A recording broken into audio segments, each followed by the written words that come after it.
Assalamualaikum warahmatullahi wabarakatuh. Halo semuanya, apa kabar kalian hari ini? Ibu harap kalian dalam keadaan sehat walafiat ya. Selamat datang Ibu ucapkan di YouTube channel kami, SMP Ma'arif NU 1 Pekuncen. Dan selamat Ibu juga menyampaikan kepada anak-anak kelas 7 yang sudah resmi diterima di SMP Ma'arif NU 1 Pekuncen. Pada kesempatan kali ini, dalam masa pengenalan lingkungan sekolah, Ibu diberi kesempatan untuk menyampaikan materi tentang tata krama dan pembiasaan yang ada di SMP Ma'arif NU 1 Pekuncen. Namun, sebelum Ibu menyampaikan materi, terlebih dahulu Ibu ingatkan untuk subscribe, like, komen, dan share video ini. Baik, perkenalkan, nama saya Desi Rosita. Di SMP Ma'arif NU 1 Pekuncen, Ibu mengampu mata pelajaran Bahasa Indonesia. Nah, Ibu ingatkan kembali kepada anak-anak semua untuk menonton video ini sampai selesai. Karena di akhir video, nanti Ibu akan menyampaikan beberapa pertanyaan yang wajib kalian jawab. Jika perlu alat tulis, silahkan persiapkan. Baik. Tata krama. Dalam kehidupan sehari-hari, tentunya kita sudah mengenal istilah tata krama. Apa sih tata krama itu dan apa manfaatnya bagi kita semua dalam kehidupan sehari-hari? Nah, pada kesempatan ini, Ibu akan memberikan penjelasan terkait dengan hal tersebut. Nah, tata krama atau lebih kita kenal dengan istilah sopan santun adalah perbuatan untuk menghargai dan menghormati orang lain. Nah, mengapa kita harus melakukan tata krama? Nah, karena dengan bertata krama, maka akan melatih diri kita untuk menghindari dari perbuatan-perbuatan yang tidak baik atau perbuatan-perbuatan yang tidak terpuji yang nantinya dapat merugikan diri kita sendiri. Sebagai seorang siswa, ada beberapa tata krama yang harus kita laksanakan ketika berada di lingkungan sekolah. Yang pertama, tata krama kepada guru dan karyawan. Yang kedua, tata krama kepada sesama siswa. Yang ketiga, tata krama cara berpakaian. Dan yang keempat, tata krama dalam kegiatan belajar mengajar. Baik, Ibu akan menjelaskan satu demi satu. Yang pertama, tata krama guru dan karyawan. Sebagai seorang siswa, kita tidak bisa untuk tidak berinteraksi dengan guru dan karyawan di sekolah. Maka dari itu, kita harus menggunakan tata krama atau sopan santun yang baik ketika berinteraksi baik dengan guru dan karyawan. Nah, maka dari itu, Ibu akan jelaskan. Nah, guru adalah orang tua kita di sekolah. Nah, sebagai orang tua, sudah seharusnya dihormati dan dihargai, layaknya kita juga menghargai dan menghormati orang tua kita di rumah. Namun, seringkali kita melupakan hal-hal tersebut. Nah, kita sebagai seorang siswa, tidak boleh mengucapkan atau melontarkan kata-kata kasar, kata-kata kotor, atau kata-kata yang kurang baik yang dapat menyinggung perasaan seorang guru dan karyawan. Nah, kita harus menghindari hal-hal tersebut. Kemudian, kita juga tidak boleh memotong pembicaraan guru. Kemudian, jika kita berpapasan dengan guru, baik di lingkungan sekolah maupun di lingkungan luar sekolah, sudah seharusnya kita menyapa terlebih dahulu. Ya. Namun yang sering Ibu temui ketika berpapasan dengan guru, ini di luar lingkungan sekolah, justru kalian menghindari, ya, menghindari dan malu. Tidak mau menyapa terlebih dahulu. Itu merupakan perbuatan yang tidak terpuji, ya. Jangan dilakukan. Kemudian yang kedua, tata krama kepada sesama teman.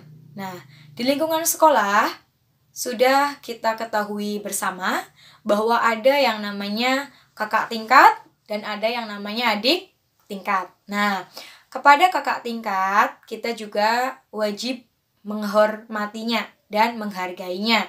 Dan kepada adik tingkat, kita juga harus bisa menyayanginya. Nah, kita sebagai siswa tidak boleh menyulitkan siswa yang lain. Justru kita diharapkan dapat membantu satu sama lain yang sedang mengalami kesulitan.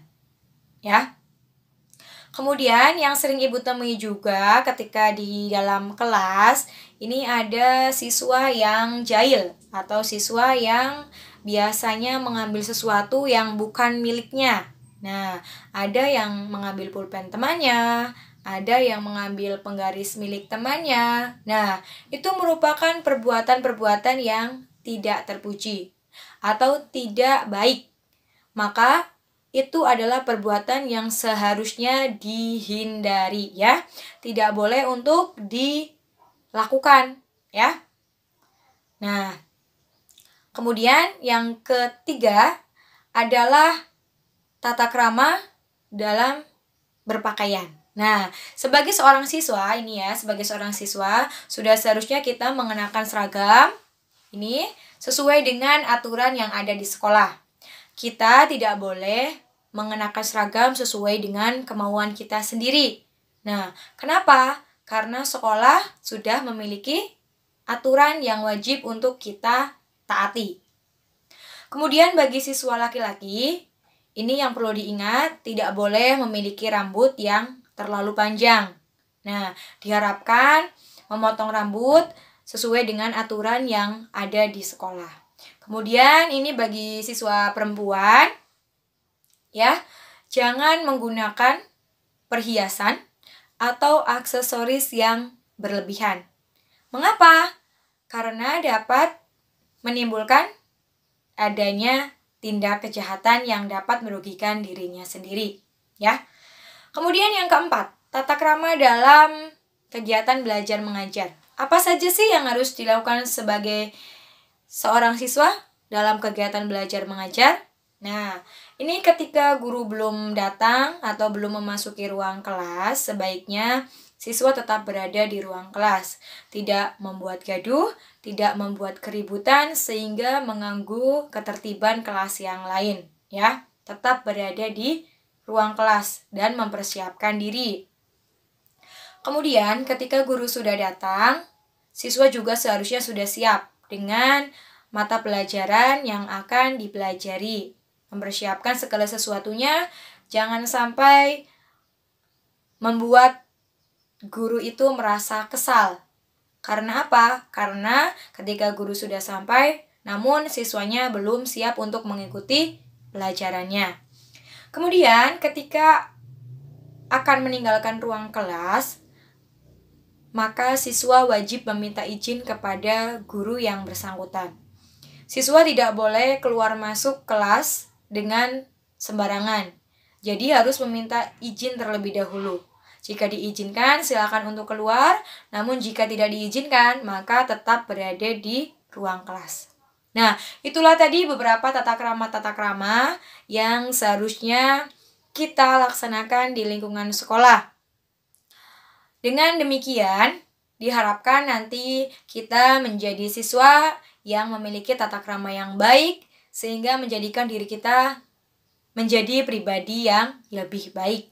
Nah, selanjutnya Ibu akan memberikan gambaran terkait dengan pembiasaan yang ada di SMP Ma'arif NU 1 Pekuncen.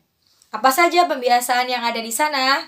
Yang pertama, ada yang namanya berjabat tangan. Nah, sebelum ada pandemi, biasanya siswa akan berjabat tangan dengan guru. Guru yang piket akan menjemput siswa di gerbang sekolah. Kemudian siswa perempuan akan bersalaman dengan guru perempuan dan siswa laki-laki akan bersalaman dengan guru laki-laki. Kemudian dilanjutkan dengan sholat duha secara berjamaah di halaman sekolah. Kemudian dilanjutkan dengan pembacaan Asmaul Husna di halaman sekolah. Kemudian setelah selesai akan dilanjutkan dengan pembacaan tadarus Al-Quran di kelas masing-masing dengan didampingi oleh guru atau wali kelas masing-masing kelas. Kemudian setelah itu nanti dilanjutkan dengan kegiatan belajar mengajar seperti biasa. Kemudian waktu duhur tiba akan dilaksanakan sholat duhur secara berjamaah di halaman SMP Ma'arif NU 1 Pekuncen. Kemudian pada akhir pembelajaran siswa akan melaksanakan piket dan siswa boleh meninggalkan ruang kelas ketika ruangan kelas sudah bersih dan tertata rapi. Itulah tadi gambaran yang ada di SMP Ma'arif NU 1 Pekuncen. Mudah-mudahan kita semua dapat melaksanakan pembiasaan seperti dahulu sebelum ada pandemi. Dan mudah-mudahan pandemi ini segera berakhir sehingga kita semua dapat berjumpa di SMP Ma'arif NU 1 Pekuncen. Baik, materi sudah selesai Ibu sampaikan. Di sini Ibu akan memberikan 2 pertanyaan yang wajib kalian jawab. Yang pertama, sebutkan 3 tata krama dengan guru dan karyawan yang ada di sekolah. Kemudian yang kedua, sebutkan 3 pembiasaan yang ada di SMP Ma'arif NU 1 Pekuncen. Nah, itulah tadi 2 pertanyaan yang wajib kalian jawab. Kemudian jawaban nanti dikumpulkan ketika masuk sekolah. Sekian yang dapat Ibu sampaikan. Mohon maaf jika banyak kesalahan. Tetap semangat, jaga kesehatan, tetap jaga jarak aman. Jika bepergian, jangan lupa untuk mengenakan masker. Kemudian, Ibu akhiri. Wassalamualaikum warahmatullahi wabarakatuh.